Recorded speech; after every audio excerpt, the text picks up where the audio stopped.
Hi everyone. For those of you who haven't met me before, I'm Skylar. I will be your host for this evening. Thank you so much for coming. Welcome to our spa. So tonight I'm going to pretty much focus on the law of time and on healing lifetimes, okay? Because some people have to leave about 9ish, what I'm going to do is I'm going to power through the section of slides and the meditation so that everyone gets the activations, the downloads, that stuff. And then whoever needs to leave at 9ish, feel free to run off, okay? Yeah, I will send out the slides afterwards. If you don't get them for any reason, PM me on Facebook, because sometimes the meetup slides go into spam, so the slides come but people think they didn't come. And I'll send out however many of the different kinds you like.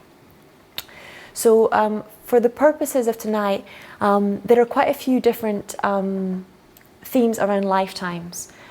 So there's 5 different kinds of lives we're going to be discussing tonight. Past lives, present lives, parallel lives, future lives, interdimensional lives. Lives are a really interesting type of energy system, okay? They're very, very deep, very, very interconnected. To me, that pretty much when you awaken, there's a history, whether it's Buddha, whether it's Jesus, of people suddenly clearing a lot of lifetimes out at once. You know, when Buddha awoke, he spent a good year under his tree clearing out all the lifetimes that came up. When I woke up when I was 19, I think I must have gone through at least 80 different lifetimes to clear. Lifetimes are inherently healed by accessing the law of time and accessing the law of motion, okay? Because they are captured in a space and time, but all of time is not linear as we see it. It's more horizontal. It's all in the eternal now, okay? So that when people say you don't need to heal your past lives, the past isn't real, it's like, yeah, the future isn't real, the past, it's all happening right now. So you need to heal everything. Does that make sense to everybody? When you heal past lives, you're not going into the past. It's not in some other far off place that doesn't exist. It's inside you, you're carrying it. If you think of the law, one of the most interesting things about the law of time, which I actually haven't figured out why yet, is that we carry it in our memories, we carry it in our DNA. You know, we literally carry snapshots of time inside our DNA and our cellular memories of our body. So it's really, really interesting how one thing works with the other. Now, according to A Course in Miracles and to Einstein, time and space are illusions of consciousness. Okay, they're not actually real, which means it's one of the easier laws to break and to bend. Okay, in order to break any law or to bend any law, you have to have acquired certain virtues. And that's because when you try to leave the earth plane to access different dimensions or different states of energy consciousness, heavier energy fields or vices, so anger, grief, deep pain, any kind of jealousy, those things stop your consciousness from being able to leave the electromagnetic field. Does that make sense to everybody? So when you're trying to heal different lifetimes, the more virtues you master, the more aspects of your, the more grievances you let go of, basically, the easier it is to work and bend with the laws of time and space to heal stuff. That's why a lot of healers, when they start manifesting instant healings, and it's like a tipping point, and they say, oh, it's about raising your vibration. You raise your vibration by letting go of spiritual weight. Okay, so if you think about going to the metaphor I always use, and the people who come probably sick of this by now, is it's like going to the gym. Okay, spiritual weight, emotional weight is no different than lifting physical weights, and spiritual fitness is the same as emotional fitness. It's not something that you can gather overnight. It's something that takes time to build. It's a skill. It's a musculature. The same way that you develop physical musculature by practicing exercise and taking good care of your body every day, you develop emotional musculature by practicing your path every day. Does that resonate with everybody? And through building that emotional musculature, if you think of each of the muscles on your spiritual musculatures as being one of the different virtues, you develop the strength to be able to lift different densities of vibration. Does that make sense to everybody? Yeah? Which is why sometimes in the beginning, when novices come to me and they say, oh, you know, I tried forgiving and I really got hurt. And normally it's because they were trying to lift a weight that was too heavy. They didn't have the training, they didn't have the disciplined mind or the disciplined emotion to be able to lift that kind of weight. It's the equivalent of a beginner walking into the gym on the first day, never having trained, walking right to the back, trying to lift a really heavy weight. Does that make sense to everybody? Yeah? So it takes skill, it takes practice. It's a spiritual practice for a reason. So tonight we're going to be looking at these and how they work together, and I'm going to quickly go over these and how they influence one another. So past lives and past experiences tend to come up on two levels of the body and in the energy field. So past lives can be because of your own past life. So let's say you had more than one or many incarnations on the planet or on other planets, as a human or as plants or as animals. They make up part of the reason you choose the parents that you choose, the career that you choose, the life path. All those decisions are made on the experiences that you have, how it is you wish to grow, and the experiences that you would like to have. So your past influences your future in the sense that you make decisions based on what happened before. Does that resonate with everybody? Yeah? A lot of your soul contracts are made in past lives, okay? And soul contracts are really are beliefs with emotion combined. So emotion means energy in motion, okay? So when you combine a belief system with motion, I mean deep passion, deep grief, deep regret. I was watching, has anybody seen The Red Tent on Netflix? No? If you haven't, go and watch it. It's really, really good. It's about healing the divine feminine. It's biblical stories, but it's really, really well done. It's just a reenactment. It is, but I've only just started. But one of the things that today I watched a reenactment, the perfect reenactment of how soul contract is created. Because there's what used to happen in the past, sometimes still happens in parts of the world, is honor killings. Anybody heard of them? You know, so basically, one of the characters in The Red Tent, she falls in love, and she decides to get married without getting her father's consent, it leads to her brothers pretty much killing the other man's family. And she gets so angry that in that moment she says, you know, I pretty much, I don't want you to, she says to her father, you're not my father anymore. I never want you to experience peace or happiness again. Okay? That is a soul contract. Does that make sense? That moment of deep intensity combined with a very strong command is a moment where a soul contract is created. I had a woman who came to work with me once because she had 3 very sick children, and she came for her own healing. And when we were doing her soul contracts, we did a past life regression. What came up was a lifetime with her when she was a Viking. And she was one of the women in the village, and she had these 3 young children. And the village was raided, and the houses were burned, because that's what they used to do. They used to burn the houses after they raided the village. And she was hidden in the basement with her 3 children, and she could hear the house coming down on top of them. And she, in that moment of complete, pain and fear, she cried out to God, and she said, please take them first. Right? Please let my children die first. I don't want them to die alone. Okay? So in this lifetime, the same contract was being reenacted. On a subconscious level, her children needed to be ill or die first so that they could be safe. Does that make sense? When we cleared those contracts, they got better, all 3 of them. Okay? Soul contracts are a really powerful thing, whether you believe in past lives or not. If you don't believe in past lives, it's a subconscious dream. It's a way the subconscious mind talks to you. Just look at it that way for the time being. I didn't believe in past lives either. I was a law student when I woke up. This was not my intended path. But it is my happiest path. So past lives have a great influence on our lives. They don't just influence us individually, they influence us ancestrally. So 2 ways, and a lot of people get their ancestral lives mixed up with their past lives. So in your DNA, on a belief level, you carry 700 years worth of beliefs and genetics inside your body. Okay? So think about the beliefs that your ancestors had 700 years ago about men, about women, about children, about time, about money, about slavery. Okay, about homosexuals, about different nations, depending on where they were on the planet. That's still carried in the DNA, and those are their lives of your ancestors are in the past. Does that resonate with everybody? So sometimes that comes up, and I'll give you an example from my life. I'm Brazilian. I was born in Brazil, raised in Scotland. My husband is American. Okay, Brazilians and Americans don't typically get on very well. Okay, culturally, Americans have a history of exploiting that country. Okay, so we kept fighting a lot in the beginning, and it was because we had conflicts on a DNA level, on an ancestral level. Does that make sense? So there can't be peace until this stuff is resolved. When we resolved those conflicts on a DNA level, an ancestral level, that stopped happening. Okay, so present lives. So you don't just have this lifetime going on right now, you have a lot of other lifetimes going on right now. You have your parallel lifetimes, so all the different, have you seen the film Sliding Doors? Yeah?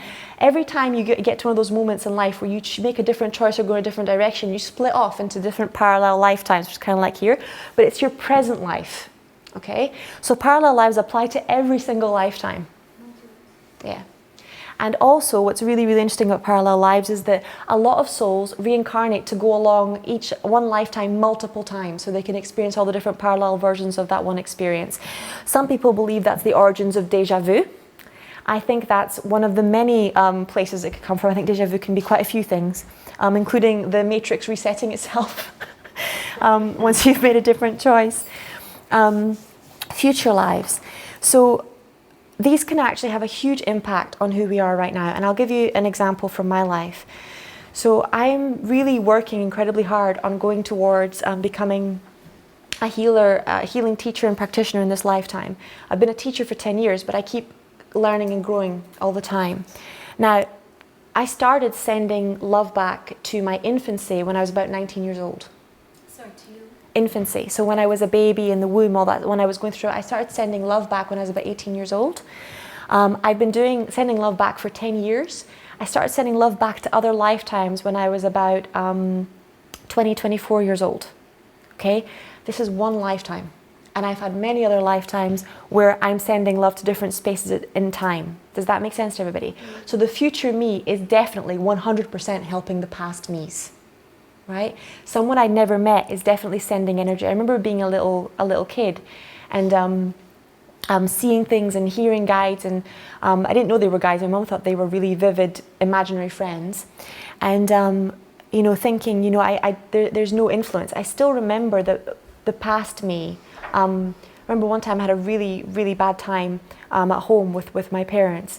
And I remember this girl who was about 20 years old coming and talking to me, I was about 5 or 6 years old at the time. And I remember saying to her, "Go away, I don't know who you are." You know, why are you talking to me? And then when I was 24, doing an inner child meditation where I was taken exactly back to that space, and my inner child was like, "I don't know who you are, stop talking to me." Okay? So you really have those moments where past selves meet future selves. Your future lives have a huge impact. They also have an impact in that if you're very conscious or a clairvoyant and you get into trouble in the future, your future self will normally come back and try and warn you. Okay? Anybody read Jonathan Livingston Seagull? Yeah? He also wrote another book, I think, called Bridge Across Forever, where he talks about all these different parallel lives with him and his soulmate. And it's just a book that explores all the different parallel lives of their relationships, and it's the future selves of them and their relationship coming back and communicating with them to help them stop making the mistakes that they would make or breaking up at the places where they would break up. It's a very, very beautiful book, and it's really deeply healing if you want to work with this stuff, because it shows you, it's an advanced level of story which basically presents how these different parallel lives could interact with you and with other people. Also, like for example, like if you're someone like Einstein and you know that someone's going to use your work in not the highest and best way, let's say to create a nuclear bomb, or to do something that isn't for the highest good of humanity, your future self might come to you and say, you know, don't create that because that's going to be misused. Does that resonate with everybody? Or don't work with this person. I know they're offering you money. Don't take it right now. Wait for the next person because that person's going to do something in the future. And that doesn't mean don't create something or don't work with any person. It just means trust your gut. Does that make sense to everybody? Mm-hmm. Yeah. So it's, what can come up with when you get guidance that says don't do something, it doesn't mean that the opportunity is going to be lost. It means that the right opportunity hasn't actually presented itself. Period. So one of our greatest fears, obviously, is that there aren't enough opportunities to go around and that we have to grab every opportunity that comes. The truth is, all of our opportunities are held eternally in trust for us by the universe. You can't miss an opportunity. If you do, something else will come up. Okay? The universe is constantly offering you different opportunities to grow. But if the moment you miss an opportunity, you start saying, oh my God, I missed all the opportunities, that's it, my life is over, it's done, I'm not going to get any more, you block yourself from being able to see where those opportunities are. Does that make sense? So it's not that, in the Course in Miracles, it explains that when you don't believe in miracles, it's not that miracles don't happen, it's just that you don't see them. Okay, you can't see the miracles that are there. And it's the same thing with healings. You know, you just don't notice the miracle that could have happened. You just don't see the opportunity that's right there in front of you. If you're stuck in a fearful state, it just bypasses you. It's kind of like if you think of the Wi-Fi and the telephone signal, they're in the same room at the same time, but the person who's watching the Wi-Fi, if it's not their phone, they don't know someone else is on the phone, they can't tell a conversation that they're having. You know, my husband can be on his phone through here and I can be on my phone through there, but because we're on separate frequencies, we're not touching even though we're both present. Does that make sense? It's the same thing with vibration. So when, on the vibration of miracles, you really want to be open and in a loving space in order to be able to recognize them, see them and work with them and work through them. So your future self can take different forms when it comes back to warn you. It Yep. doesn't necessarily be a kind of recognisable version of yourself. Yep. Older, yeah. Yep. And sometimes, one of the things it teaches in A Course in Miracles, which I find very curious, is that it says some of the things that you consider to be your greatest accomplishments or your greatest mistakes, some of the things that you consider to be your greatest mistakes or your greatest accomplishments. Okay? And this is why divine perspective and having your definition be the same as creators or higher selves is so important. Because sometimes we really don't connect first, we don't slow down, connect to creator, connect to our heart self before we make any big decision. Right? And then sometimes a couple of lifetimes into the future, someone will click when they go, oh, take me back to the original wounding, or take me back to the place where this wound was created, and they'll come back here to you. And they'll communicate with you. Does that make sense to everybody? Not really, like you're saying that sometimes when you achieve something big that you're proud of, Yep. it might be your biggest mistake. Like. Yeah. I'm not always, but this is I work with a lot of different people. I mean, I've worked with thousands of people now. And one of the ironies is that sometimes I work with very poor people and very rich people back to back. Okay? Or people who are very intelligent and people who really lack intelligence very close together. Suffering is a human condition. And wherever you are, you always think that the other person has it better than you. Okay? So a lot of rich people say, oh, you know, those people have a simpler life, I want a simpler life. People who are poor often think that if they were rich, they would be happy.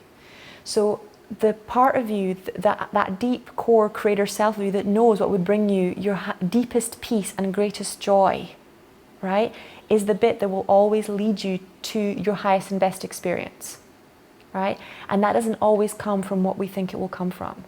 If you look at my life, for example, I was always an incredibly good student. I was a straight A student across everything. I was an all-rounder, sports and all that stuff.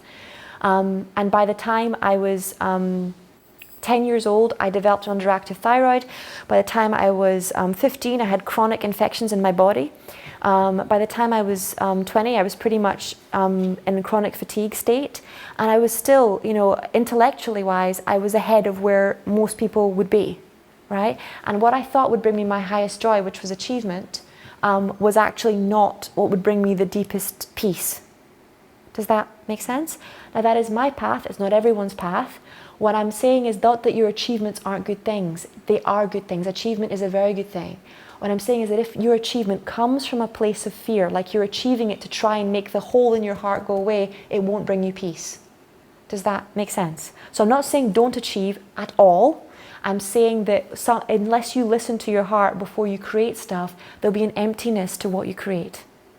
It's really bizarre. I still remember standing there with my law degree and honours in my hand and feeling nothing. It was really strange. That was 6 years of really hard study, right?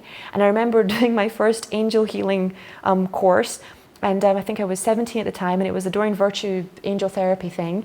And I stood there with this pack of angel cards, and I was absolutely fucking blissed out, right? And that was 3 days. So you know what is your thing because it feels right inside your heart. Your whole body feels joy. And one of my best friends, he's a computer games programmer. Now, I really, for most of my life, I really struggled with technology. That's healing now. But you know that technology is his calling because he adores it. You know, I couldn't spend all day locked in a room with a computer. He comes out of there smiling, you know, smashing high fives in the air. I hear the laughter coming out of there when he's programming or doing different things. It's his thing, right? Because it brings him joy. So it's not about what you're doing, it's about what brings you peace and what brings you joy. Okay? the future lives can have a great impact, and your future selves, they will, if you allow it, if you're open to it, and if you are willing to receive the messages, they will communicate with you, they will tell you things. Sometimes it's not things that you want to hear. And sometimes, and you really have to be open, because your future self doesn't necessarily know how to fix it. They just know what happened. Does that make sense? And what they're doing is they're giving you an opportunity to alter into a different parallel life instead of going through that same powerful experience. So let's say my future self comes back to me and they go,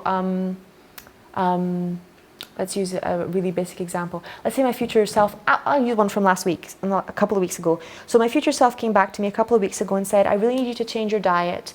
I had a stroke in my late 50s. It was to do with blood clots in the legs. Right? I need you to stop eating salt. I need you to shift your diet to a raw vegan diet, and at least for a year to 2 years, so that we can completely clear out what's wrong with your lymph system, so that won't happen. Does that make sense? Yeah? So that was my future self coming back, and I was like, really? You know, I don't really want to be worrying about that right now. I'm really healthy. I'm okay right now. I don't want to stop doing that. It wasn't something that I wanted to hear, but I started 2 weeks ago. I completely changed my diet. I stopped eating what I shouldn't have been eating, and it's altered the course of my timeline. Does that make sense to everybody? Yeah? So it's no longer going in that direction. And you can use different things to alter your timeline. It's different decisions that cause the biggest changes in the timeline that you're going along. I've got a nice cartoony image thing of how momentum and timelines work together that I can't wait to show you guys. It makes me happy. Okay, so interdimensional lives. Okay, so nice deep breath, slow right down. Okay, so interdimensional lives are the lifetimes that you have in between physical incarnations. Okay, so there are worlds that are not 3D worlds. Okay, including the angelic kingdoms, the astral planes. Some people see it as the colors of the rainbow, and it's like different people who have different colors go to that space in between lifetimes. Everybody here heard of Edgar Cayce?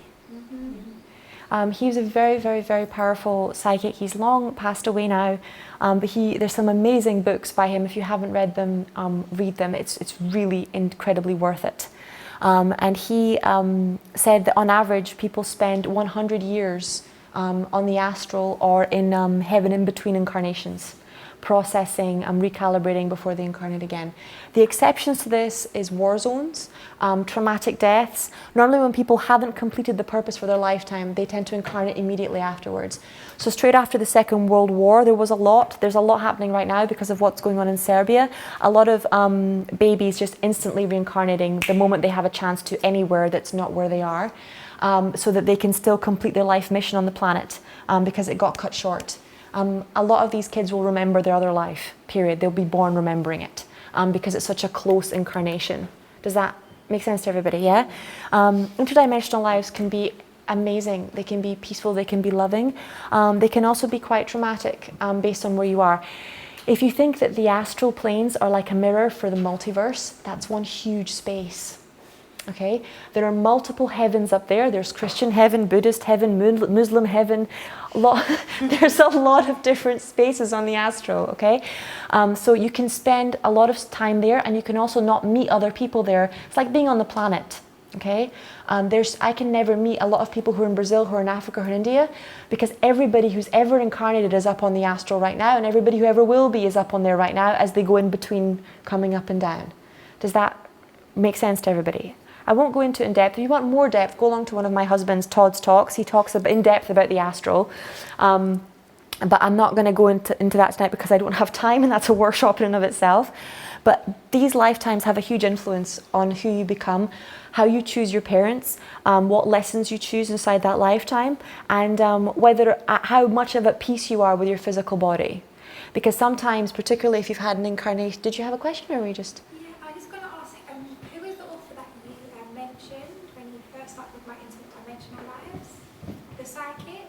Oh, Edgar Cayce. Oh, okay. Thank you. No problem. It really influences the decisions you make right before you reincarnate and after your death. Okay? And it also influences how you relate to life and death. So a lot of what people say, like for example, you will have a life review after you pass over, only if you're in a system or you've signed up for an afterlife system that includes that. Does that make sense to everybody? So for example, if you're in Egypt, if you're Christian, if you're Jewish, all those systems include a system where you have a life review after a life.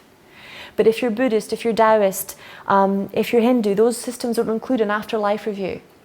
Okay, so there are systems that have that, systems that don't. And there are people who are here for one lifetime and they're going to move on to incarnate into another planetary system. And there are people who are here to master the Earth system, and they're here to become masters here. So they're going to go through every single kind of incarnation that there possibly is, every single facet of the human condition. It's the same thing with interdimensional lives. Some people will not just spend 100 years in the interdimensional state because they're going to go through incarnations as crystals, as trees, as fairies, as angels, as ET energies before they come back onto this plane to incarnate again. So they bring this frequency down here. Does that resonate with everyone? Sorry if I'm going a bit far out there, but this was a very far out talk. You're all advanced souls. I'm sure you can handle it. Okay, but these all work together basically. And when we're talking about healing lifetimes, if you think of all these as separate types of streams running together towards the ocean, they all relate to one another. Obviously, each one of these is an area unto itself. Okay, tonight I'm covering it all very superficially to give you an overview of everything, because sometimes we, especially because at the moment there's a big emphasis in humanity on specifics and on specialization, there's no understanding of how these things work together and how one thing affects the other thing. And that's to make spiritual healing holistic, it's so important that we understand how all the systems affect other systems. It's like the body works together and it's got a lot of different things that work within it. It's the same thing with lifetimes and with spiritual systems. So having a general overview is very healing in and of itself. My picture. Right, so timelines and momentum. So if all of the bright white lights that you can see, all of those are timelines, okay? And the white ones are your actual incarnations as a physical being. The black space in between them are your interdimensional lives. And the spinning is what allows for your parallel lives to be on the top and the bottom, if you think of it as going up and down. Does that make sense to everybody? Kind of like a slinky. If you imagine it going up and down like this, that's kind of what it would be like. Okay? And this is why momentum and time are so powerful. So the law of momentum is one of the biggest ways, combined with compassion, that bends the laws of time. So physical laws can be bent by emotional laws. So, and everyone in this room has already experienced that, whether they realize it or not. Have you noticed that when you're with people you love, time seems to speed up? It just goes faster. You don't know why, it just goes faster. Ever notice that when you're doing something you don't like, time slows down? Yeah?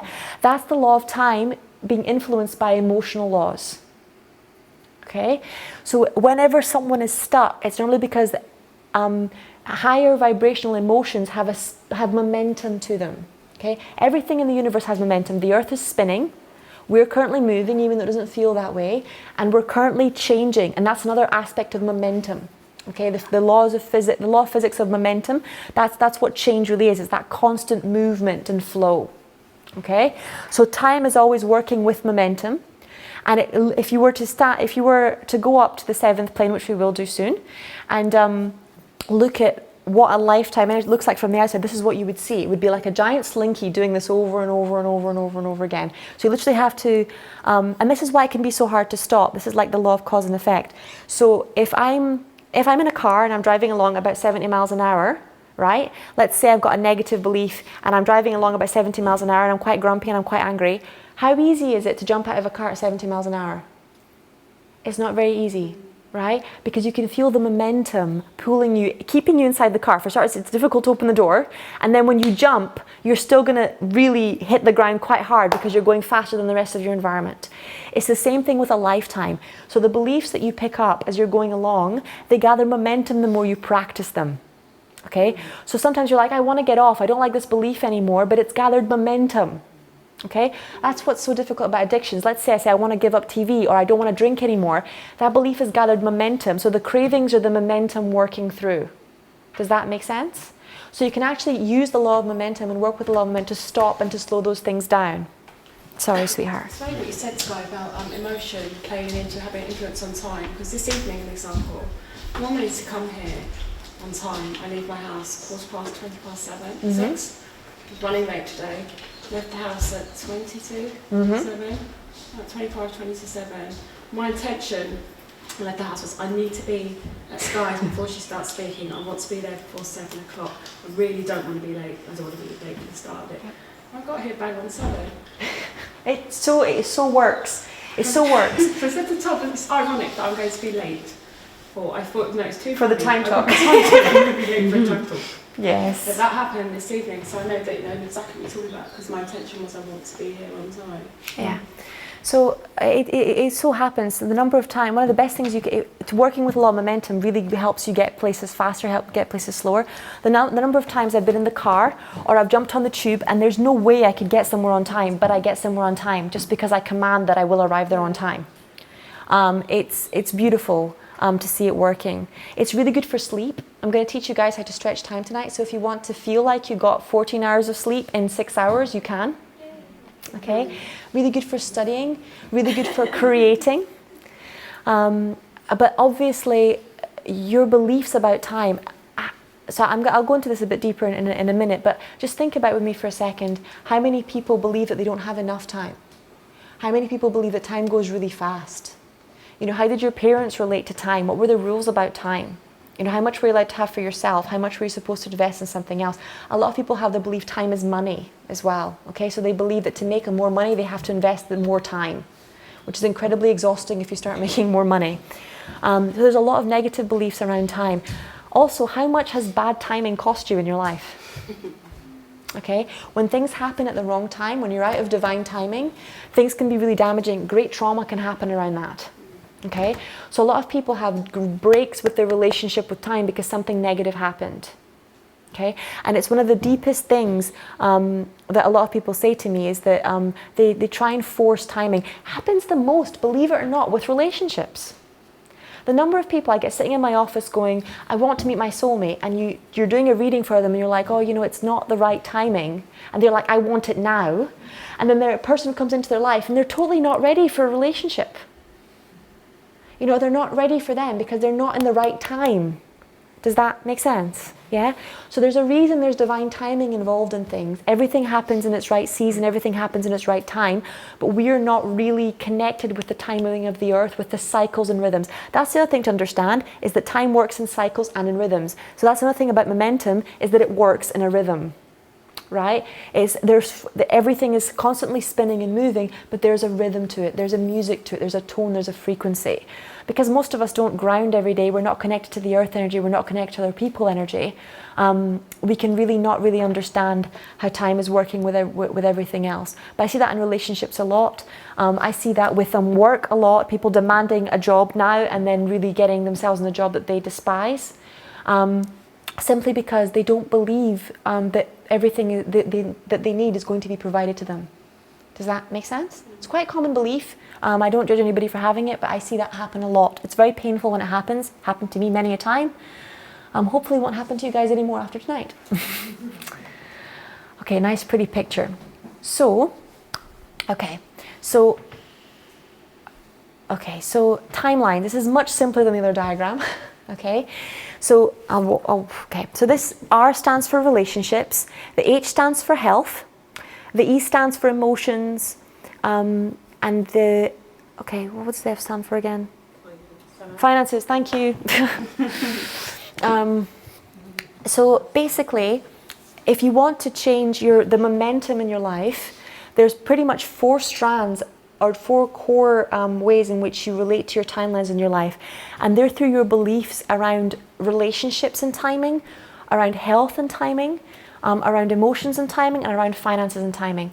If you think about a rope, okay, there's 4 separate lines and it twists together really tight to become one solid rope, right? That's what it's like in your lifetime. It twists together because through momentum. And even with ropes, right, they spin. Has anyone ever seen a rope being made?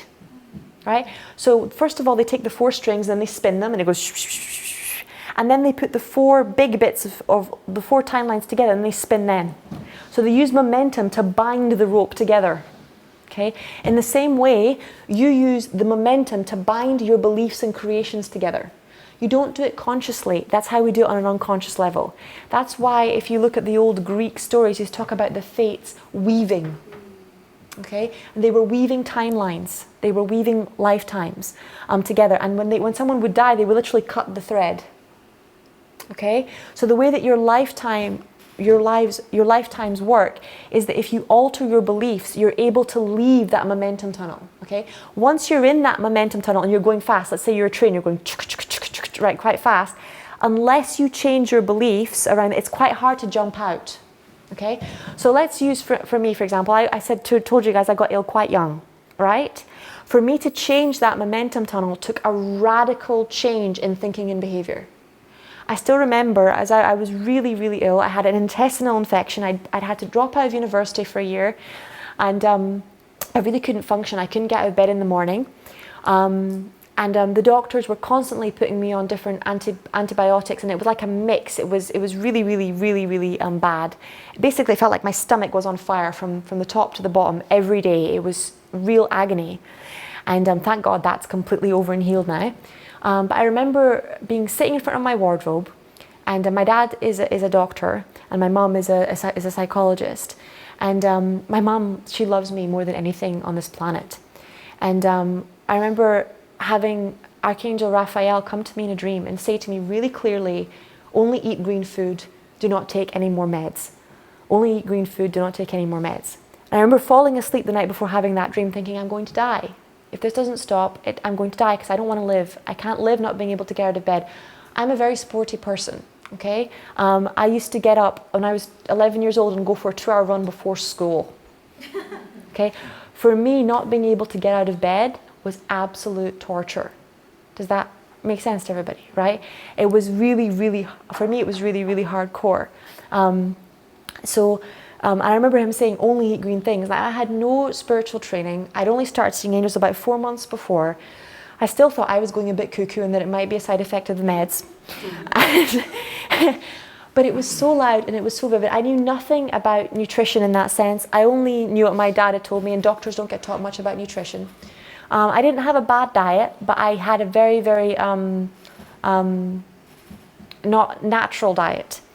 And I remember sitting in front of my wardrobe next to my mum and saying to her, I'm not taking the meds.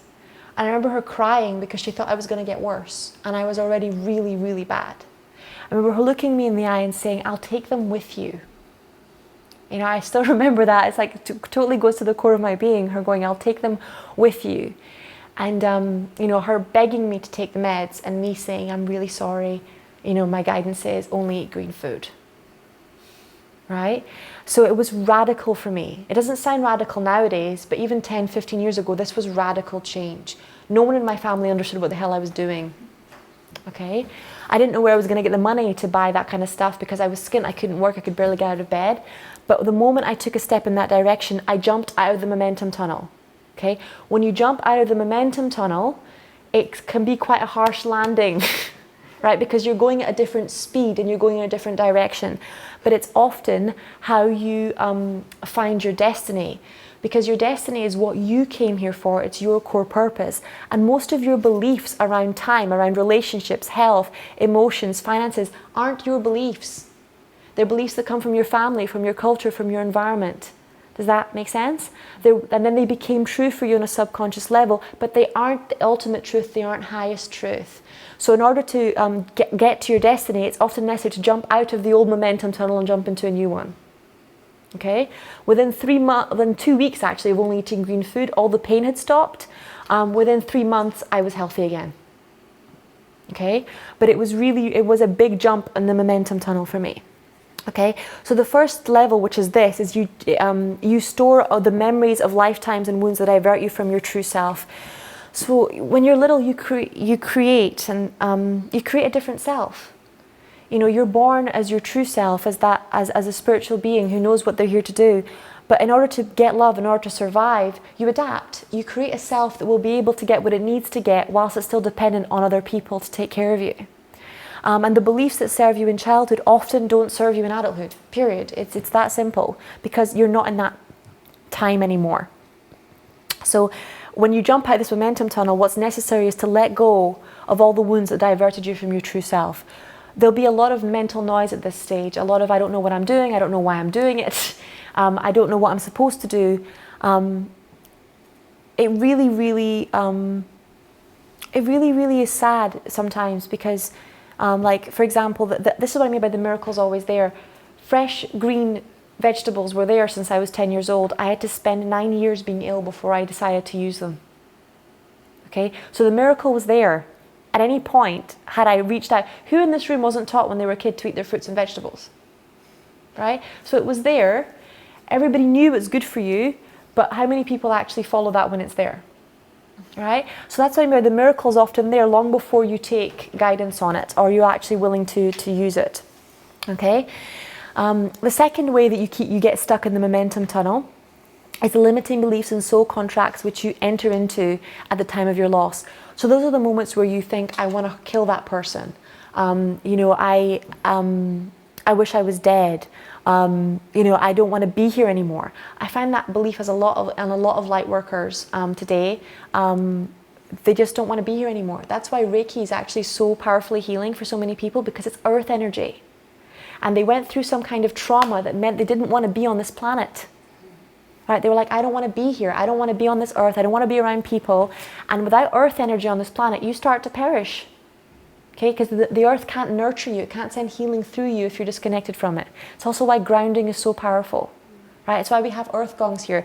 If you want to speed up miracles, one of the first things I do, one thing I do with every single client when they come in the room, other than repair their aura, heal their chakras, is connect them with the earth. Always. Always, always, always. And if they refuse, because often you'll say, you know, can I ground you? And they'll say yes, and they mean no. You know, they say yes, but they don't mean it. You have to do work on them being allowed to connect to the earth. And the moment you do it, suddenly they're in the right place at the right time in the right cycles, because they're a human being in this lifetime. Right? And they have to be connected to the earth in this lifetime to get that healing. So the third level of healing, this jumping out of this momentum tunnel, is recovering the grace of the universe and the trust that makes you whole again. So when you're in alignment with the energies of the earth and with the divine timing, everything happens in divine right order. Things just start to work. You meet people out of synchronicity. Things just come together. Things just click. Life just flows. But that's the grace and the trust that's required from the universe. But grace and trust are actual vibrational frequencies that a lot of people have never experienced. Period. Right? We're lucky because of where we live. You know, having been born in Brazil, you see many people who are literally starving. Sometimes one street away. We have very good conditions here compared to what we have in other countries. We do still have great poverty and a lot of illness inside this country. Okay? The fourth level is that you remember the spark and purpose that's yours. So basically, once you've cleared your beliefs on those levels and you've discovered grace and trust again, you're able to fly out to actually perform your own destiny. You remember what the hell it was that you wanted. Right? Why it was that you were here. How you decided to be of service. Okay? So when you wake up spiritually, it's self-awareness. You start to heal yourself and love yourself. The next stage is collaboration. It's like being a cell in the body. A cell in the body is created inside the body, and then it becomes nourished by the blood, by the oxygen, by the minerals, and then it's assigned to work with an organ. Okay? And then it collaborates with that organ for the better, higher purpose of the whole. Does that make sense to everybody? Yeah? But as Marianne Williamson would say, the cell can choose not to collaborate with the rest of the whole. What do we call cells that just say, I don't want to help the liver, I just want to do my own thing? And then it takes all these other cells to collaborate with it. And it basically clings onto the side of the liver. It's not the liver, but it forms this big bulge on the side of the liver or the side of the stomach. What do we call that? Yeah, tumors. Okay? So inside the body, when a cell goes, I don't want to work with other cells, I don't want to collaborate for the highest functioning of the whole, we get cancers, we get tumors, we get illnesses. Okay? And it's the same thing that's happening on a collective, collaborative level of human consciousness. People are saying, I don't want to collaborate to be in the highest service of love on this planet. I don't want to love other people. I want to do my own thing. Okay? And it's not I want to do my own thing from a space of I love. It's I want to do my own space from the space of screw everybody else, I should get what I want. Does that make sense? So it's hatred masquerading as love. It's a prison masquerading as freedom. And there's a lot of that goes on. So when that actually, so that's the second level, is when you realize, okay, the grace and trust allow you to reconnect with other people, allow collaborations to happen, right? Allows peace to come into unity together, okay? And then that gives you, from that grace and trust in the universe, your vision, your strength is born. Because instead of leaning on your own strength, you start allowing a much greater strength to run through you. Does that make sense? In A Course in Miracles, it says, if you're afraid, you can be sure you're leaning on your own strength. Okay? Because when you think of yourself as a small, tiny, separate individual in the universe, you're thinking of yourself as a wave separate from the ocean, as a sunbeam separate from the sun. From that space, you're a tiny, fragile thing that will be destroyed. Okay? When you come from this place of, I am one with all of life, I am one with all the universe, I am one with all of you, right? You are coming from a space of, my strength is your strength. It's our strength. Does that make sense? And there is always more to go around. So you're always leaning on it. A lot of people say to me, how do you feel about leaning on God? Isn't that a belief that you're weak? And I say to them, no, that's a belief in your strength. If you don't lean on your connection with the universe, on your connection with love, on your connection with God, by whatever name you call it, you will lean on something inappropriate instead. Okay? It might be another person, might be an addiction, might be a behavior, doesn't matter, right? You will have to use something to fill that hole. Okay, nice clicky clicky. Okay, so negative beliefs about time. Time goes fast, time is money, life is short. Eek, that's not a nice one. There's never enough time. If only you could turn back time. Time takes no prisoners. I'm trapped by time. You can't go back in time. Negative beliefs about mistakes which happened in another time are called regrets. Okay? When you're tuning into people's bodies and you're looking for the things that most often cause illness or blocks to their financial well-being, to their relationships, to them being in balance, you normally get resentments, rejections, and regrets. Okay? If they have regrets, they have negative beliefs about time. Okay? So you need to clear those in order to have an instant healing. So can we pull these? That's something that we do with theta healing. We remove beliefs from all 4 levels. Can I pull these? Would that be okay? Yes. Okay. So close your eyes for me. I'm just going to say, Creator of all that is.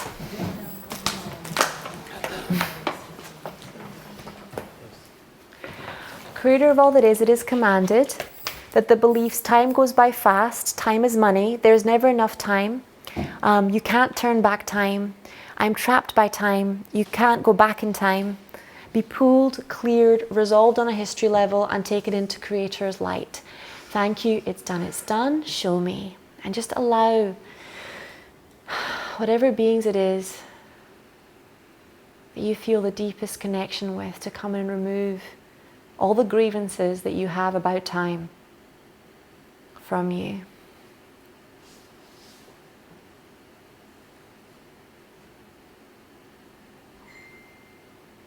We're quickly going to use an exercise. There's an ascended master who works in London. His name's Art Geyser, and he's got this amazing symbols exercise. And this exercise is modeled on one of his ENLP techniques. So I want you to ask your higher self, your creator, to make a symbol that represents time for you.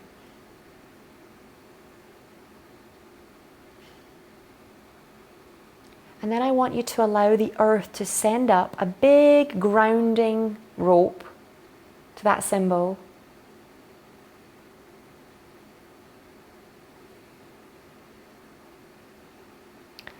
And know that this grounding rope, these grounding roots, work like the roots of a tree. Okay, now the roots of a tree are always pulling in water, minerals, nutrients from the ground. At the same time, they're sucking out everything that doesn't serve the tree. All the toxins, everything the tree doesn't need, they're sucking it out and they're releasing it back to the earth. Okay? So I want you to allow that to happen with your symbol. I want you to imagine that all of the beliefs that no longer serve you about time are being pulled out of that symbol. And at the same time, you're sucking up from the earth the earth's timing, divine timing, nurturing beliefs about time, about your time.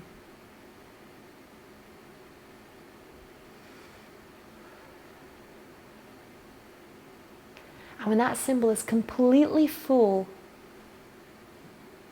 of this new energy, these new beliefs about time, I want you to imagine it growing bigger and bigger until it's about the size of your body.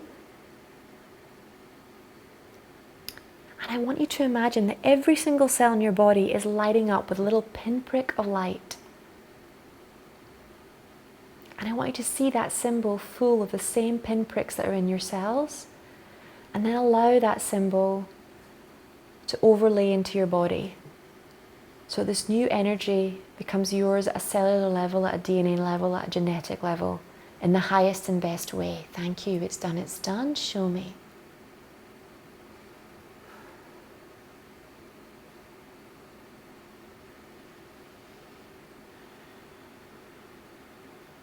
And then when you're ready, just opening your eyes, taking a little stretch.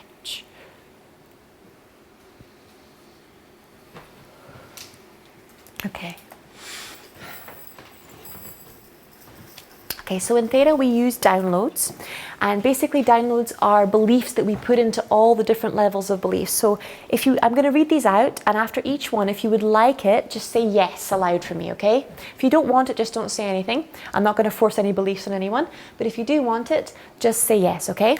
So would you like Creator's perspective, definition, understanding of past, future, and interdimensional lives, and for your definition of them to be the same as Creator's? Yes. Would you like to know that it's possible to heal these lives and how to do so in the highest and best way? Yes.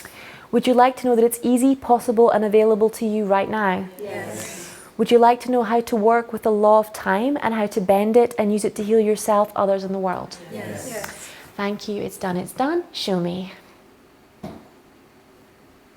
Nice deep breaths, guys. Beautiful. One more time.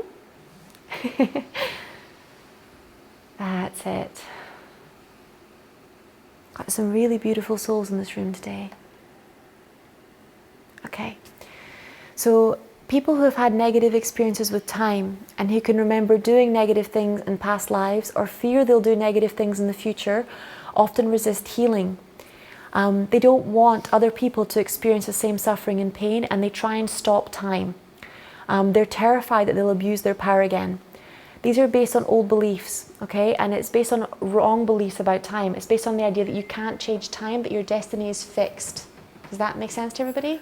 It's based on old religious beliefs that God is the one who's in charge of time and that you have no power over time. Cancel, clear, delete. Punishment doesn't teach anything.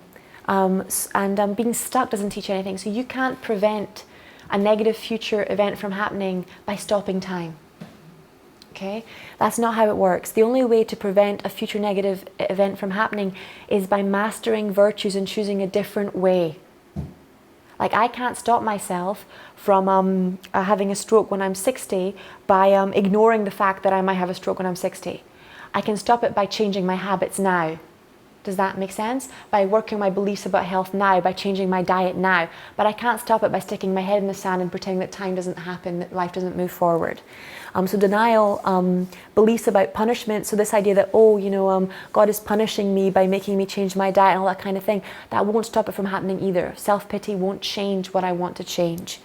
So the downloads that I wrote here are based around healing these themes.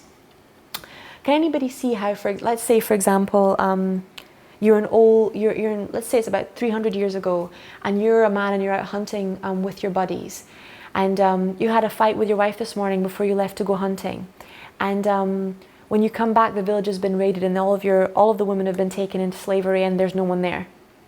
Can you see how you'd be pissed off about time? Right, what if I hadn't gone out this morning? What if I'd come back 2 days earlier? Okay. Women often have issues around timing, around childbirth as well, because what if the baby had come at a different time? Especially around miscarriages and things like that. So there is, I'm not going to lie, there's a lot of trauma around time. Also, when people pass over, if you've had children die in past lives, as I have had, or in different situations, there's often a lot of anger, a belief that it wasn't their time. Right? It wasn't their time, it wasn't my time to go. If you got ill when you were young, it's also another belief. It's the wrong time to be ill. Children wars, illnesses, immigration. Because you have to realize, if you think 600 years ago, you know, it should go without saying, but there were no phones, no text. Letters would take weeks, if not months, to arrive. And if you lived somewhere like, like America or like Brazil, the paper wasn't even a thing. Okay, so communication was mostly verbal. If somebody left the village, that was the last time you saw them. So there are old beliefs about time, okay, that can really die hard. So today's downloads are centered around healing these themes. So I'm going to read out these downloads, and if you'd like them, just say yes for me, okay? So if you've had a similar negative experience with time and you're carrying negative energy about time, would you like Creator to teach you that that time is over now and you can release the trauma of harming yourself or others, or of losing other people, and learn to master the lessons and virtues necessary for your safety and mastery of that skill? Yes. Yeah? Would you like to have Creator's definition of time? Would you like to know how to bend time, how to heal it, and for your definition to be the same as Creator's? Yes. Our soul often has positive intentions around setting up such experiences for ourselves around time. Common virtues that people hope to attain through having no time, through mismanaging time, through ignoring time, through being oblivious to time, or through hating time, are generosity, empowerment, strength, kindness, self-love, sharing, and compassion. Would you like Creator's definition of these virtues, and to align your definition with Creator's, to know you can master and have these virtues and practice them without carrying around negative beliefs about time to teach you? Yes. Would you like Creator's perspective, definition, understanding of timing, that everything has its time and season, and how to work with the cycles of time on this earth, this universe, and humanity in the highest and best way? Yes. Would you like to know how to practice virtues in your daily life and how to learn through practice instead of suffering? Yes. Also, when we are given no space and time to ourselves or for others, if we live in an environment where people aren't allowed to have their own time, which happen in a lot of lifetimes, we tend to overcompensate by giving too much of our time to others, and by giving too much of our space to others when it's not appropriate. So would you like discernment as to who to give time to and when to give time, and as how to spend your time and how to use your time in the highest and best way? Yes. And how to live your life without wasting time as a way of punishing other people for having abused your time? Yes. Yeah? And can I release any suffering that you have from having allowed figures of authority to have and use your time? Yes. And can I also return any power that you've given to other people in positions of authority, your parents, people you work for, family members, any power that you've given them to basically decide how you use your time? Yes. Yeah? So I'm just going to watch, imagine there's a ball of light above your head. I'm just going to see lots of energy returning to that ball. It's like a little sun. And that sun burning through all negative vibrations, anything that was done with that time, and just returning that time to you. And would you guys like to know that you have sovereignty over your own time? Yes. And would you like to know how to use your sovereignty in the highest and best way? Yes. And can I teach you that your time has the highest priority, Yes. and that you don't have to give your time away to other people to be a good person? Yes. Thank you. It's done. Show me. Oh, and can I release the trauma of having other people judge you when you use time for yourself? Yes. And any unkind words that were said to you, can I release the trauma of having any unkind words said to you by your parents or partners when you were taking time to yourself? Yes. And teach you that that was just their opinion. It wasn't the highest truth about what you were doing. Yes. And can Creator teach you the highest truth about your time? Yes.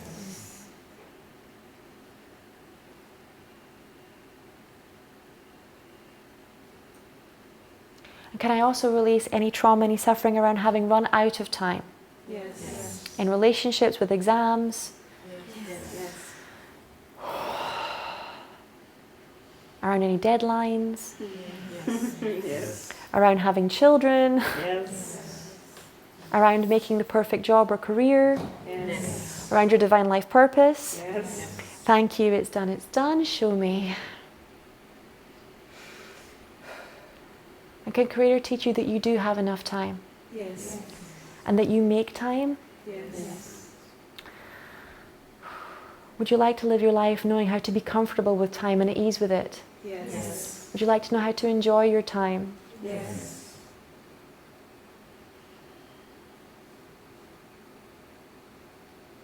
And would you like to know how to be aware with and live in time without worry, without anxiety? Yes. And any anger that you have with other people for not being on time, can I release it? Yes.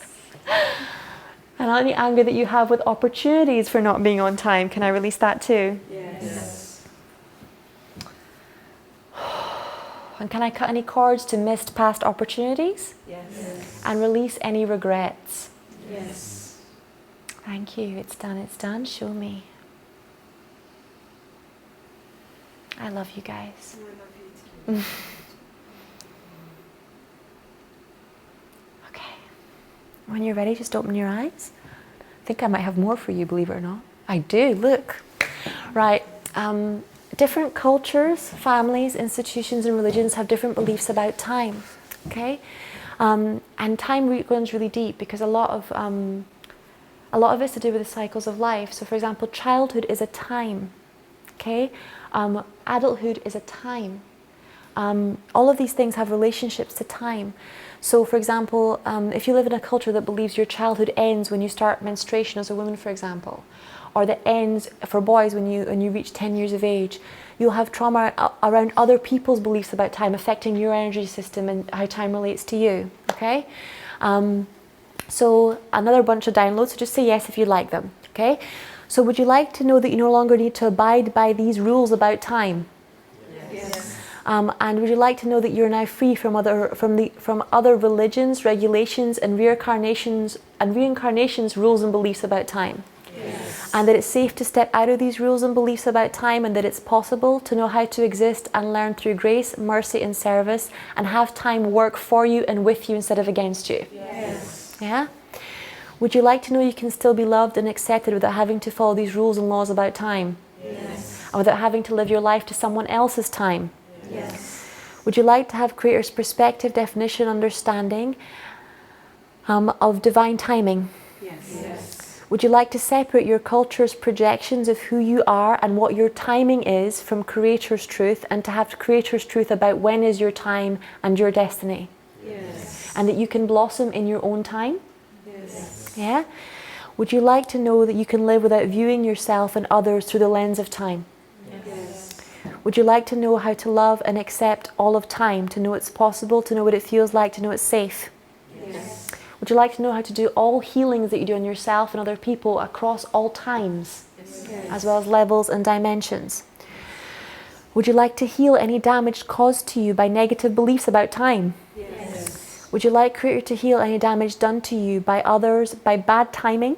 Yes. And to reweave these timelines so that divine timing is granted to you and all the people involved? Yes. Can I release the trauma of having others judge you for your timing and teach you that what they said is their opinion and not truth? Yes. And would you like to know how to use your time and other people's time in the highest and best way?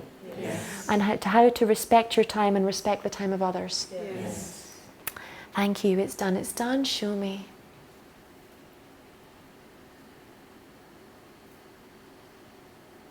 Okay. Nice deep breath.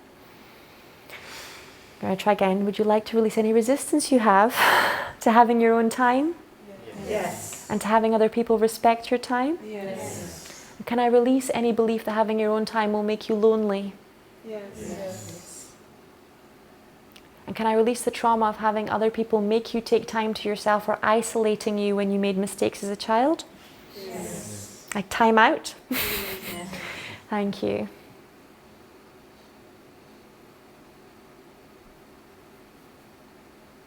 That's good. You can open your eyes when you're ready. Okay.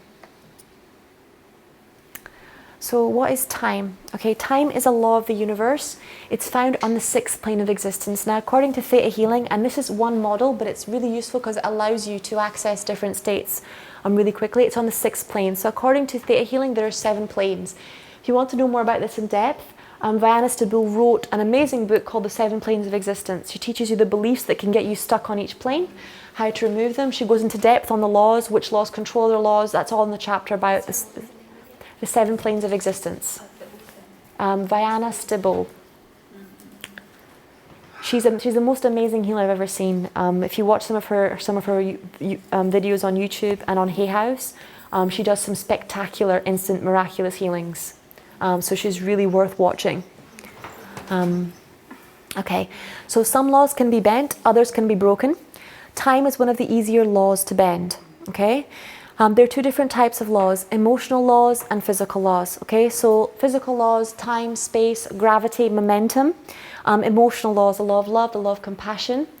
And this is for, and we know that these things affect one another. If you look at the research that's been done, for example, on preemie babies, okay, and on the physical laws about their survival and how much their survival improves if they're exposed to love, right, or intimate contact, you can see how much one law can affect the other. Okay, I believe that all of the physical laws were created by emotional laws, and that's why all the emotional laws can bend or break physical laws. Okay. In theory, why Jesus can walk on water, and why the yogis can levitate. Because when you master enough virtues, when you master all 7 virtues and you clear all 7 vices, you can bend the laws of the universe and the physical laws. Okay? Okay, bending a law. Okay? We're just bending the laws of time tonight. Okay? We are not breaking them. Okay, you can tonight you're only learning how to affect your own paradigm. You're not slowing down the rotation of the Earth simply because you want to. You're also not trying to. That would require a different law, one that I cannot yet bend. Okay. There are people who can. There are people who have mastered enough virtues that they can bend and break ultimate truths. They are very, very powerful miracle workers. In order to be able to break or bend an ultimate truth or break or bend a law, you have to have mastered enough virtues to do it. I'll explain this to you guys in a minute. So I'm going to use my favorite metaphor, which is the light metaphor. Okay, so think of the energy that pulses through your body as electricity. Okay, now every time you acquire a different virtue, it's like 100 watts has been added to your lamp. Okay, and the virtues are the light bulb that light is held inside. Does that make sense to everybody? Okay, so if I keep upping the wattage of your light, but don't change the light bulb, what's going to happen to the light bulb? Yeah. So, what happens basically with basically the laws is that these are very, very powerful energies. Some channels channel the laws directly. I do channeling, but you'll notice for me when I'm doing channeling is I never ever let the energy go in my body. Okay, whether it's an angel, whether it's a law, whether it's another being, it doesn't matter. They never come into my body, and that's because, particularly the laws of the universe, they're not made to be held in a physical body. Does that make sense? It can be very harsh on the cells of the body to hold an ultimate truth, because you have so many different diluted truths inside your body, and so many diluted perspectives. How many people have heard the belief the truth could be harsh? Yeah, so truth needs very strong virtues to hold it gently because it's powerful. Okay, there's nothing bad about it, just like there's nothing bad about electricity. But if that electricity is not held in that lamp and I stick my finger directly into that plug, that can be really painful. So all power can be harsh if it's misused or if it's not held gently enough. Okay, so what I'm saying to you is that it's not always about someone misusing a law. So for example, I can misuse a law, so I can on purpose with negative intention use it to hurt somebody. In Scotland they say a truth told with bad intent is worse than 1,000 lies. Okay, so that's things like gossip. You find out something negative about someone and you spread it all over the place like wildfire, use it to kill their career. That's a truth used with bad intent. Okay, but then there's also when you don't mean to use your power badly, it's just not held in the right way. Okay, so those are the 2 ways that it can happen. So let's say you have a lot of power financially, but you haven't mastered benevolence, you haven't mastered kindness, you haven't mastered compassion. So you're a fair boss, but you're a hard boss. Okay, does that make sense? You're misusing your power, and the energy of the people around you is being affected by that, and they're being hurt by that, but you're not intentionally doing it. Okay, you just haven't mastered enough virtues to hold that power so that it doesn't cause harm. Okay, so laws that cannot be bent or broken are called ultimate truths. The law of rotation of the planes, so like the fact that everything's always constantly moving, and the law of free agency, so the law of free will, are ultimate truths. Okay, so there's many ultimate truths. I won't go into them all tonight, but tonight we're just going to be working on time. But there are laws that cannot be broken unless you have a very, very deep spiritual and emotional integrity. Okay, and you wouldn't misuse them to harm the universe in any way, right? Okay, so how do you connect with the law? Okay, so to interact with the law, you must first go up to the 7th plane. Okay, so with all theta healing, we all connect up to Creator, energy, higher self, angels, ascended masters, 5th plane, 5D. Laws, sacred geometric shapes, sounds, frequencies, tones, all of that is 6th plane. Okay, astrology, people who, you'll notice these people tend to be, they won't buy a house unless it's a number 33 or 44, yeah? They tend to be very pernickety about the numbers and the sacred geometric shapes and the maths and the, Viana, who's the creator of Theta Healing, calls it mind candy. Yeah, if you go up to the 6th plane, it's incredibly beautiful. There's a lot of amazing sacred geometric shapes and colours. You can get stuck there. I've met a lot of Buddhist monks that do.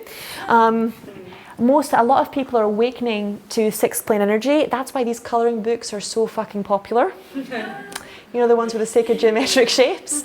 It's because suddenly people are awakening to the power of colour and shape and sound. That's why the gongs are suddenly becoming very, very powerful. It's because we've moved through that 5D energy in 2012, and now we're coming into 6D and 7D. But most of us weren't even aware of anything beyond the 5th plane back in 2012. What if you get visions of constantly geometric things? It's 6th plane healing, and it's also to help you heal. So all the different mandalas and sacred geometric shapes and colours, they have a different frequency. Okay, and particularly mandalas, for example, like, you know, every single chakra has a different mandala. Everybody's seen the chakra symbols that they make. You know how I just made you guys make a symbol for time, Yeah. right? You know how all of your subconscious minds created their own symbol. That's a way of getting you guys to interact with the 6th plane directly. What if they come from nothing? They don't come from nothing. They come from the 6th plane. Yeah, but something that you haven't seen anywhere, like in any book. Yeah, because it's your own. Everybody, there's infinite colours, shapes, mandalas, and they will be for healing people at the vibration that you're at. If possible, draw them. Yeah. Yeah, draw them, get them down on paper as quickly as possible. Find a way of connecting them or anchoring them, because they will be of high healing value to everybody else on the planet as well as to you. Yeah, they're very, very high vibrational things. Symbols are they don't come from nowhere. They come from a very, very deep place. All symbols do. Symbols are a universal language. Symbols and telepathy are the biggest. You know the way English is kind of like the biggest language on earth? Yeah? Symbols are like the biggest language in the universe. Yeah. Right? Symbols go across culture, across language, across mind. If I'm sitting there and I'm talking to, you know, like say like an angel or an ET being, and I show them a symbol, instantly they know what that means, because we've all been connected through that 6th plane energy. Does that make sense? Yeah. We speak them, don't we? Like, even for example, sorry to interrupt you. It's okay. Like the symbol of the cross. Yep. Is the vertical and the linear, and then you've got the Star of David. Again, is a vertical Yep. and a linear intersection. So they're around us all the time. There's so many amazing symbols. Wiggzaro knows a lot about symbols back there. If you ask him, he knows a lot about the mandalas and how they work and what they stand for. It gets incredibly beautiful and incredibly intense. There are literally thousands. Okay, it's like colours. 7 colours in the rainbow, in the spectrum, but from them you make an infinite number. It's like maths. So all of that stuff is on the 6th plane. So I'm going to keep going. I'll take questions at the end because we're otherwise everyone will be here till midnight. Not that you guys would mind and we could all have a sleepover, but you know. Okay. So in order to work with a law, you must ask for the name of the law, because that brings out the tone or the vibration of the law. We're going to be working with the law of time. And then you wait for the energy of the vibration of the law to come to you. So we're quickly going to stretch time now. just so you guys get a feeling for how it works. Okay, so everybody just close your eyes for me again, and I want you to choose a situation that you would like to have more time in, okay?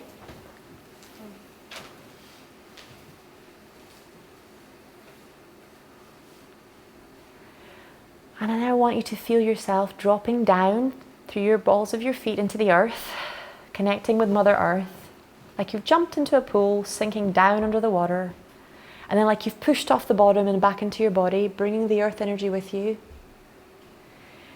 And then up out of your body into a ball in the top of your head.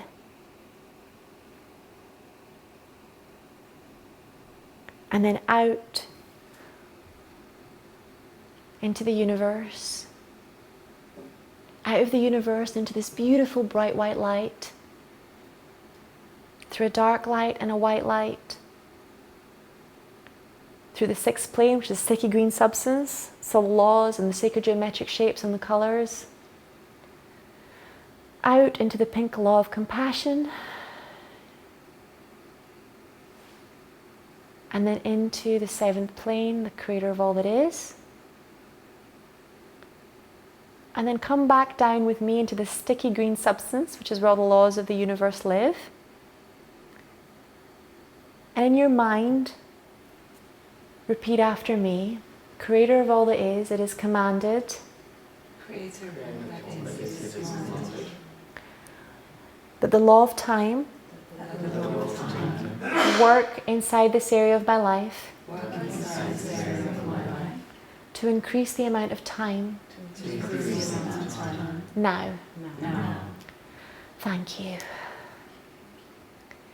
And I want you to just take your hands, because we use law of momentum, place them together, and gently imagine you have a piece of string in your hands, and gently stretch that piece of string out until you feel like you've stretched time the amount you want it stretched for that situation.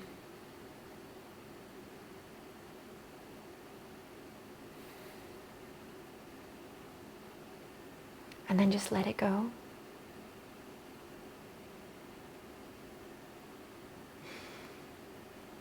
That's it, just opening your eyes. Okay? Works the same way for shrinking time. So anything that you'd like to go fast, let's say the journey home today. Okay, so now imagine your journey home, and then start with the length of time you think it will take, and then imagine bringing your hands together, so you're shrinking time, so it feels like you're home in no time, until your hands are completely together. Beautiful. Yeah? My daughter's experienced this. I've just realised she sometimes says to us when we're driving home, can you do that thing where we get home really quickly? And because she remembers a time when it happened once, you know, like obviously she experienced it as happening instantaneously that we got home, and she asks for us to make it happen. Yes. I've just realised. Yeah, I used to, with one of my ex-boyfriends, his family was very spiritual, and they used to always be late for everything, and we'd all be in the car, and his mum would be like, can we all just speed up, can we make sure we get there on time, can we all just get there in no time? And everybody would just be shrinking time in the car. 4 kids in the car, shrinking time. It really works, okay? Now, the one thing I would say is, the bit of the meditation where I said pick a situation, that's a very important bit. Okay, because a lot of theta healers I know, they stretch time, but they don't give the time they're stretching. Okay, so for example, let's say I want to fly from here to Portugal, and I want the flight to be fast, right? If I just stretch time before the flight, so if I just shrink time before the flight and the flight goes really fast, and I forget to expand time again, the whole of the holiday is going to go like this. Does that make sense? So that bit where I said to you, really choose a situation where you would like to have more time. That's very important, okay? Because you don't want, like, let's say your daughter said, can you do that thing where you speed up time to get home, and you literally speed up time. If you do that and you don't expand time again, then it's going to feel like you have no time when you get home to do anything. It's going to be like you blinked and you're in bed. right? So you have to, so it's a really important thing. A lot of people that are like, oh, I really need to get home from work, I need to get home from work, they speed up time without meaning to, and then it's like the whole day is gone without them realizing where the hell it went. Okay, some people speed their whole lives away. So just remember that when you've decided to speed time up, to slow it back down again. Okay, happens a lot when people say to me, I just can't rest. I don't know why. You know, I go on holiday and I can't stop. I just can't stop because their time is so sped up, right? So their body just needs to be brought into earth timing again, and normally then everything starts to work. Does that make sense to everybody? So time is something I always 100% incorporate into a healing. That's a little secret. I don't tell that to everybody. Okay, but it really works fast. Also amazing for instant healings because a lot of people believe that something will take a long time to heal. Okay, or that they're going to take a long time to make money. It's going to be, time is a really big deal. Okay, so when you work with it directly, and whenever you're trying to heal anything, if you address their beliefs about time around that issue, it normally just goes bam, bam, bam, bam. Yeah? Okay, so I'm going to move on to the next bit. Oh, these are the other events. Okay, so I'll leave that up there for the minute. Okay, so what time is it now, guys? Huh? 25 to 9. It's okay, we'll all slow it down. Did you just ask that? I did. I really did. I've been in no time all day. I really had to shrink time to get the whole of. I've been at Mind, Body, Spirit all weekend, and then to get your slides done, I really had to stretch time. Okay, so. So there are points in time that become like vortexes, okay, and lifetimes. And this is a bit more advanced than I had time to put up on the slides, so bear with me. But the idea is it's really important. So when you're doing a healing on someone, normally when their first experience of whatever pain that they're having right now came up, it was either way before this lifetime or way before their conscious memory. Does that make sense to everybody? Yeah? So those experiences become like vortexes. These vortexes are also known in spiritual circles as archetypes. Okay? So for most people, they have a lot of time trapped in childhood, motherhood, fatherhood, old age. It's a big thing. Does that make sense? Mm-hmm. The main ones you want to heal that everybody has that normally trap most of their karma and most of their beliefs about their self is the archetype of the rescuer, of the victim, and of the perpetrator. So when you journey to other worlds, what theta allows you to do and what other states of consciousness allow you to do is to travel in time by altering your state. Okay? Because energy cannot die, it just changes state. A lot of people believe that you have to and wait till you pass over to meet Creator, to see your angels, to be in an interdimensional lifetime. You don't. Okay? So they have beliefs about time, about them being able to be psychic or being able to be spiritual, and also about healing. Okay? So when you're dealing with these archetypes in time, often in order to heal them, you have to travel in time. And that's why I call tonight time travel. Okay? Because when I'm doing healings with people and I want to resolve a lot of issues fast, I have to know what beliefs that they put around time and why they did it. Does that make sense to everybody? Yeah? Because everybody creates time individually. Okay? So what you would do is you would put yourself into a meditative state and then you ask the Lord of Time, because there is a Lord of Time, and there are angels of time, to take you back to either what we call the original wounding. Okay? And normally you'll be taken to 3 places. That's the reason there are 3 fates. Okay? Because those 3 experiences in your subconscious mind on your spiritual level you create from all others. Does that make sense to everybody? Yeah? All stories are symbolic, they're metaphorical. Okay? So those 3 experiences, those where you form the identity of rescuer, victim, perpetrator, is what you created all of your ego identities around. Okay, so when you ask the Lord of Time to take you back to the person's original wounding, or back to your original wounding, or forward, okay, because you don't know where that wounding might be, you may not have had it yet. What happens is you will be shown a lifetime. You'll be shown your birth, you'll be shown what you did inside that lifetime, and you'll be shown your death, okay, in that lifetime. It's very, very important to send unconditional love from the Creator to your birth and to your death, okay, because those two things, if you think about a momentum tunnel, birth is at the beginning, death is at the end of every lifetime. Does that make sense? Yeah? So you can hold negative beliefs about timing from birth, and you can hold negative beliefs about timing around death. Okay? And they will completely alter the different states, and they'll also alter whether or not you were able to completely release yourself from that lifetime. Right? Because if you died in a way that was traumatic, or that wasn't for your highest and best good as far as you were concerned, you may hang around, right? Particularly if people die when they still have children on the planet, if they die unexpectedly, they tend to not go away straight away, they tend to hang around for a while. And when you actually see your death and you allow that person to be released into full forgiveness,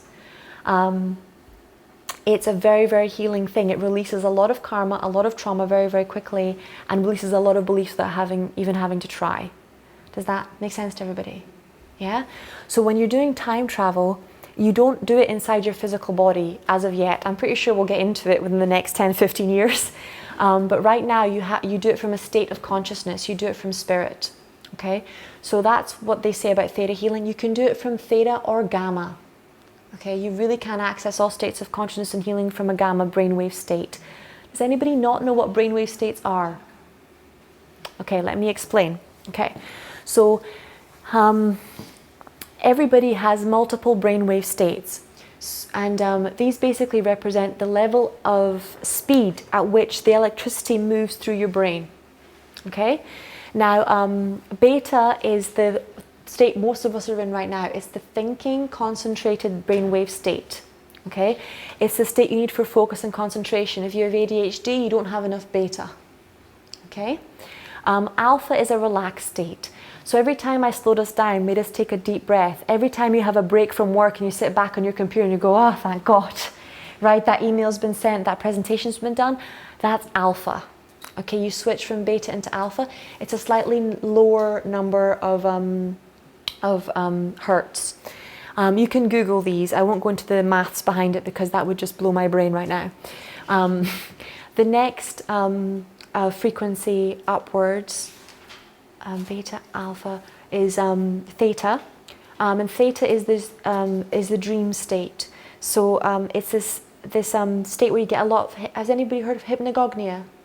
Yeah? Sometimes when you're in this state between sleeping and waking, when you're daydreaming, you see these amazing colors and shapes, right? As you're about to drift off to sleep, or as it's kind of like at sunset. That's known as hypnagogia. It's when you're in a theta state of consciousness at that point. Theta is very, very good. It's used for journeying, like shamanic journeying, all kinds of journeying. So have you ever done a guided meditation? That was you in theta. Okay, so it's all symbols, archetypes, metaphor. It's the limbic system of the brain. Okay, so it's very powerful for emotional healing.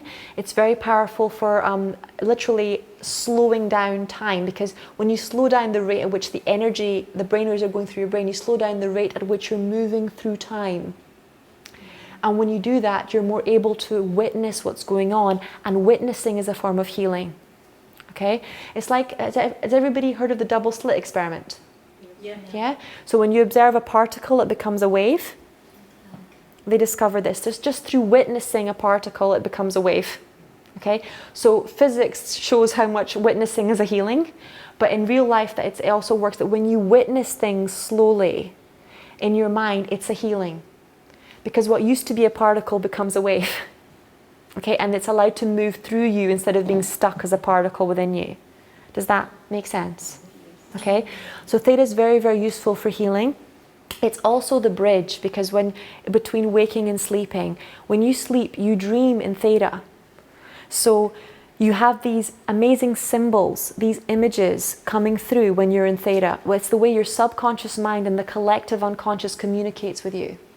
right? Because your own dreams have your own symbols and your own messages and the things that mean something to you, but you also get messages from the collective unconsciousness that are symbols that are universal.